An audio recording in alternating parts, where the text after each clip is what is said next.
கிடைக்க வேண்டிய வருமானங்கள் எல்லாமே வரப்போகுது. சில பேர் நிறைய பணத்தை ஏமாந்து போயிருப்பீங்க. போன பணம் நம்மளுக்கு வராது அப்படின்னு, அதனால மிகுந்த மனவேதனையோட இருக்கக்கூடிய ஒரு நபர்களாக தான் இருக்கிறீங்க. பதவி உயர்வு கிடைக்குமா அப்படின்னு கேட்டீங்கன்னா கண்டிப்பா உங்களுக்கு பதவி உயர்வு கிடைக்க போகுது. ஏன்னா ருணரோக சத்ருஸ்தானத்துல இருக்கிறாரு அந்த குரு பகவான். எவ்வளவோ முயற்சி செய்தும் கிடைக்க மாட்டேங்குது. இப்போ இந்த 4 மாதத்துல உங்களுக்கு அந்த பதவி உயர்வு கிடைக்க போகுது.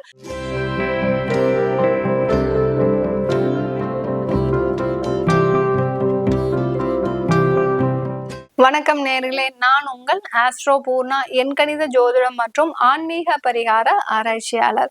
இன்னைக்கு நாம தனுசு ராசி அன்பர்களுக்கு குரு பகவான் வக்ர நிலை அடையும் போது கிடைக்கக்கூடிய மாற்றங்கள், அடுத்து பாத்தீங்கன்னா பலன்கள். உங்களுக்கு கால புருஷனுக்கு அந்த தனுசு ராசி அன்பர்கள் 9ஆம் இடமான அந்த பாக்யஸ்தானத்துல இருக்கிறீங்க தனுசு ராசி அன்பர்கள். இப்போ கால புருஷனுக்கு உங்களுடைய ராசியிலிருந்து 6ஆம் இடத்துல அந்த குரு பகவான் வக்ர நிலை அடைய போறார்.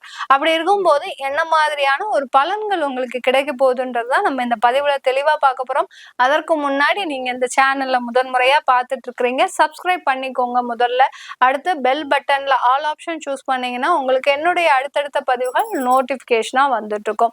இந்த தனுசு ராசி அன்பர்களுக்கு 6ஆம் இடத்துல கடந்த மே மாதம் ரிஷப ராசிக்கு அந்த குரு பகவான் பெயர்ச்சியாகி வந்தாரு.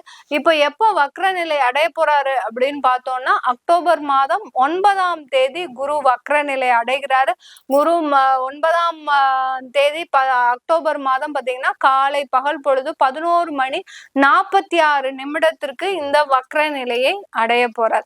இந்த வக்ர நிலை அடைந்த அந்த குரு பகவான் எப்போ நிவர்த்தி ஆகிறாரு அப்படின்னு பார்த்தோம்னா 2025 பிப்ரவரி மாதம் 4ஆம் தேதி வரை இந்த வக்ர நிலையிலேயே இருக்கிறாரு. 5ஆம் தேதி தான் தன்னுடைய இயல்பு நிலைக்கு மாறுகிறார். குரு பகவான் அப்படின்னு சொன்னோம்னாலே எல்லோருடைய ஜாதகத்திலும் அதிகமான ஒரு பணங்களை தரக்கூடியவர், நிறைய செல்வாக்கை தரக்கூடியவர். நம்ம யாருக்கு விளக்கு ஏத்துறோமோ இல்லையோ வியாழக்கிழமான அந்த தட்சிணாமூர்த்திக்கு நம்ம விளக்கு ஏத்திடுறோம் எல்லாருமே. சரி, அது ஒரு தவறான ஒரு இது. குரு பகவான் தட்சிணாமூர்த்தின்றவர் ஞானகாரகன், அதுவும் போக அந்த சிவனுடைய ஸ்வரூபம்.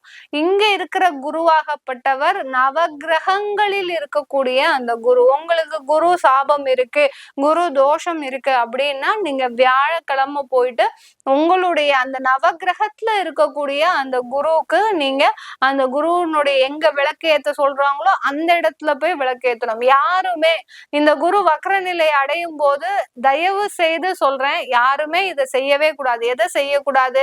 அங்க போய் குடுகுடுன்னு போயிட்டு அந்த தட்சிணாமூர்த்திக்கு கொண்டக்கடலை மாலை போடாதீங்க. நீங்க போட உங்களை அறியாமலேயே நீங்க ஒரு தோஷத்திற்கு உள்ளாகிறீர்கள். அதுவும் தனுசு ராசி அன்பர்கள் மிக முக்கியமாக போடவே கூடாது. ஏன்னா எல்லாரும் ஒரு இதுலயும் ஒரு நம்பிக்கை என்னன்னா, என்னுடைய ராசிக்கு அதிபதி குரு, அவருக்கு போய் அவர் வக்ரம் ஆகிறாரு, அப்போ நான் தட்சிணாமூர்த்திக்கு போய் அந்த கொண்டக்கடலை அவர் பாத்தீங்கன்னா தியானத்துல இருக்கிறார். தட்சிணாமூர்த்தி ஆகப்பட்டவர் ரிஷிகளுக்கு அந்த ஒரு குருவாக இருக்கக்கூடியவர் அந்த தட்சிணாமூர்த்தி சிவஸ்வரூபம். சிவன் கிட்ட போயிட்டு நீங்க அந்த கொண்டக்கடலை மாலையை போடுறது, அவருக்கு முன்னாடி போய் அந்த தீபத்தை காட்டுறது, தயவு செய்து யாருமே இதை செய்யவே செய்யாதீங்க. இது என்னுடைய ஒரு தாழ்ந்த ஒரு அறிவுரைன்னு தான் எல்லாருக்குமே நான் சொல்லுவேன். ஏன்னா அது செய்யறதுனால உங்களுக்கு தோஷம்தான் வரும். அந்த குருவோடைய தோஷம் இன்னும் அதிகமாகுமே தவிர நிவர்த்தியே ஆகாது. உங்களுக்கு தோஷம் இருக்கு, நீங்க வக்ரம் அன்னைக்கு எனக்கு நான் பரிகாரம் செய்யணும் அப்படின்னு போறவங்க இந்த தனுசு ராசி என்பர்கள் தயவு செய்து நவகிரகத்துல இருக்கக்கூடிய அந்த குருக்கு போய் தூரமாக எந்த விதமான ஒரு தெய்வத்தினுடைய சிலைக்கு பக்கத்துல போய் நீங்க தீபமே போடக்கூடாது. அவர்களை தொடுவதற்கு நமக்கு யாருக்குமே அனுமதியே கிடையாது. அதனால தூரமாக அங்க கோயில்ல எங்க விளக்கேற்ற சொல்றாங்களோ அங்க போய் போடுங்க. சில பேர் என்ன பண்றாங்கன்னா, இந்த தனுசு ராசி என்பவர்கள் நாங்க மிளகு இது போடுறோம், விளக்கு போடுறோம் அப்படின்னு சொல்லி மிளக போய் வெடிக்க வைக்கிறது. மிளகுல விளக்கே போடக்கூடாது. எதெல்லாம் செய்யக்கூடாதோ அது எல்லாமே இப்போ கோயில்ல நடக்க ஆரம்பிச்சிருச்சு. அதனால தயவு செய்து நீங்க இந்த மாதிரியான ஒரு வழிபாடு எல்லாம் பண்ணாதீங்க. சாதாரணமா நல்லெண்ணெயில தீபம் போடுங்க. உங்களுக்கு நெய்ல தீபம் போடணும்னு ஆசை இருந்ததுன்னா வீட்டுல நெய் வாங்கி வச்சு, சுத்தமான ஒரு பசு நெய் வாங்கி வச்சு, இல்ல உங்களால நெய் ப்ரிப்பேர் பண்ண முடிஞ்சதுன்னா தயவு செய்து அதன் மூலமாக அந்த ஒரு நெய்யை எடுத்து அதுல விளக்கேத்துங்க. இது போதும். நீங்க வேற எதுலயுமே நீங்க விளக்கே போடக்கூடாது. இந்த 2 நெய் இல்ல நல்லெண்ணெய் இது 2ல மாத்திரம் நீங்க பரிகார விளக்கு ஏத்துனாலே போதும். இந்த தனுசு ராசி அன்பர்களுக்கு இந்த குரு வக்ர நிலை அடையும் போது 6ஆம் இடத்துல குரு வக்ர நிலை அடைகிறாரு. அது பூர்வ புண்ணிய ஸ்தானத்தையும் ஒரு செயல்படுத்தக்கூடிய ஒரு குருவாக தான் இருக்க போறார். பூர்வ புண்ணிய ஸ்தானம்ன்றது உங்களுக்கு கிடைக்கக்கூடிய பாக்கியங்களிலேயே முதல் ஸ்தானமாக அந்த பூர்வ புண்ணிய ஸ்தானம். குருன்றவர் ஒரு சுப கிரகம். அவர் பாவத்தன்மையை பெறக்கூடிய ஒரு நிலையில இருக்கிறார். இந்த குரு வக்ர நிலை அடையும் போது பாவத்தன்மையை பெறுகிறார். அந்த பாவத்தன்மையை பெறும் போது உங்களுக்கு கிடைக்க வேண்டிய வருமானங்கள் எல்லாமே வரப்போகுது. சில பேர் நிறைய பணத்தை ஏமாந்து போயிருப்பீங்க கடந்த காலத்துல. அதுவும் ஒரு 4 மாசத்துக்கு முன்னாடி பாத்தீங்கன்னா, ஒரு ஏப்ரல்ல இருந்து பாத்தீங்கன்னா தனுசு ராசி என்பவர்கள், ஏன்னா இப்பதான் 7.5 சனி முடிஞ்சிருக்கு, எங்க நம்ம கிட்டதான் இருந்தா அந்த பணம் வீணாக போகுது, விரயமா போகுது, இன்னொருத்தருக்காவது நம்ம கொடுத்து நம்மளுடைய பணத்தை பாதுகாக்கலாம் அப்படின்னு நினைச்சு ஏப்ரல் மாதத்துல இருந்து நீங்க உங்களுடைய நண்பர்களுக்கோ இல்ல உங்களுடைய உறவினர்களுக்கோ பணத்தை கொடுத்துருப்பீங்க. அந்த பணம் பாத்தீங்கன்னா அவ்வளவுதான், சுவாகா, அதுல இருந்து வரவே வராது. அந்த மாதிரியான ஒரு பண இழப்புகளை கொடுத்த ஒரு 2 மாசத்துலயே உங்களுக்கு தெரிஞ்சு போச்சு. ஏன்னா தனுசு ராசி அன்பர்கள் ஜோதிடர்களை விட அதிகமாக ஒரு ப்ரிடிக்ஷன் பண்ணக்கூடியவர்கள். ஏன்னா அவர்களுக்கு தெரிஞ்சிடும் இவங்க கொடுப்பான் இவங்க கொடுக்க மாட்டான்றது கண்டிப்பா தெரிஞ்சிடும். கொடுத்த ஒரு 2 மாதத்திலேயே உங்களுக்கு தெரிஞ்சு போச்சு போன பணம் நம்மளுக்கு வராது அப்படின்னு. அதனால மிகுந்த மனவேதனையோட இருக்கக்கூடிய ஒரு நபர்களாக தான் இருக்கிறீங்க.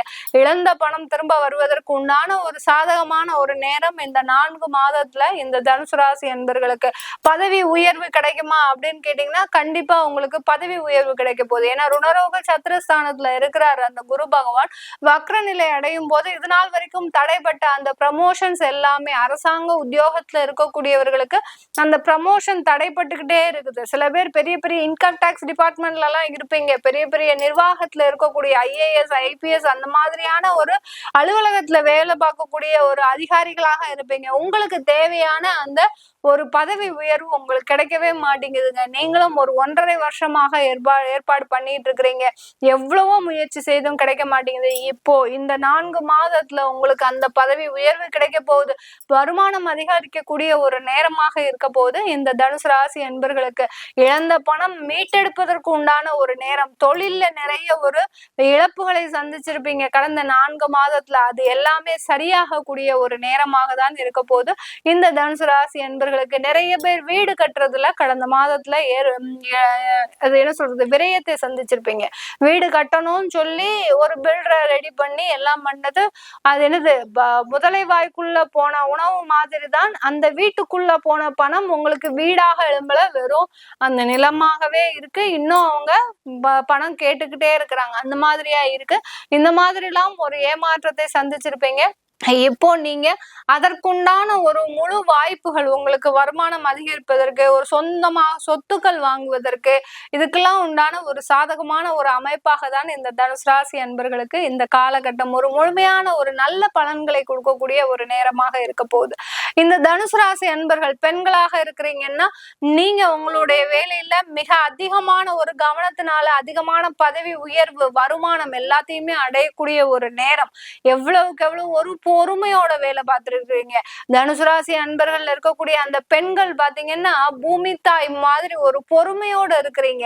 யார் என்ன செஞ்சாலும் நான் இந்த இடத்த விட்டு அசைய மாட்டேன் அப்படின்ற ஒரு நிலைமையில அந்த அலுவலகத்தை விட்டு உங்களை துரத்தக்கூடிய அளவிற்கு உங்களுக்கு பிரஷர் வந்தாலும் அதுல பொறுமையோட இருந்த நாள்னால இப்போ இந்த 4 மாதத்துல உங்களுக்கு ஒரு நல்ல ஒரு வளர்ச்சி அந்த அலுவலகத்துல காத்துட்டு இருக்குதுன்னு தான் பேரு. சில பேருக்கு அந்த வேலையை விட்டுட்டோம், நாங்க அதனுடைய பிரஷர் தாங்க முடியாம வேலையை விட்டுட்டோம் அப்படின்னு சொல்றவங்களுக்கு கண்டிப்பா உங்களுக்கு அதுக்கு சம்பந்தப்பட்ட துறையில உங்களுக்கு வேலை வாய்ப்பு கிடைப்பதற்கு உண்டான ஒரு சாதகமான அமைப்பு தான் இந்த 4 மாதங்கள் தனுசு ராசி அன்பர்களுக்கு.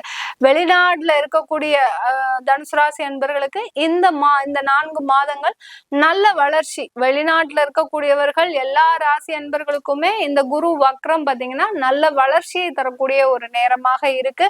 அதனால ரொம்ப அதிகமாக ஒரு இன்வெஸ்ட்மெண்ட்ன்றது தனுசு ராசி அன்பர்கள் இப்ப பண்ண முடியாது. ஏன்னா உங்களுடைய பினான்சியல் சிச்சுவேஷன் ரொம்ப மோசமான ஒரு சூழ்நிலையில இருக்குது தனுசு ராசி அன்பர்களுக்கு. ஏன்னா 7.5 சனியில நிறைய ஒரு நிதி இழப்புகளை ஏற்பட்டு இருக்கு. அதனால இப்போ பினான்சியல் சிச்சுவேஷன் ரொம்ப மோசமா இருக்கிறதுனால நீங்க இன்வெஸ்ட்மெண்ட்னு எதுவுமே போகாம இருக்கிற தொழில நீங்க காப்பாத்திட்டீங்கனாலே கண்டிப்பா இந்த குரு வக்ர நிலை உங்களுக்கு ஒரு மென்மேலும் ஒரு வளர்ச்சியை கொடுக்கறதுக்கு உண்டான ஒரு சாதகமான ஒரு காலகட்டமாக இருக்கும். இது எல்லாமே நம்ம கோச்சார நிலவரப்படி பலன்கள் சொல்லியிருக்கிறோம். உங்களுடைய சுய ஜாதகத்துல தசாபுத்தி பலன்களை தெரிஞ்சுக்கணும், அடுத்து உங்களுக்கு ஜாதகம் எழுதணும், உங்களுடைய குழந்தைகளுக்கு நியூமராலஜி படி பெயர் வைக்கணும்னு நினைக்கிறவங்க கீழே இருக்கிற நம்பருக்கு வாட்ஸ்அப்ல அப்பாயின்மெண்ட் வாங்கிக்கிட்டு நீங்க என்கிட்ட கன்சல்ட் பண்ணிக்கலாம். உங்களிடமிருந்து விடைபெறுவது உங்கள் ஆஸ்ட்ரோ பூர்ணா. நன்றி, வணக்கம்.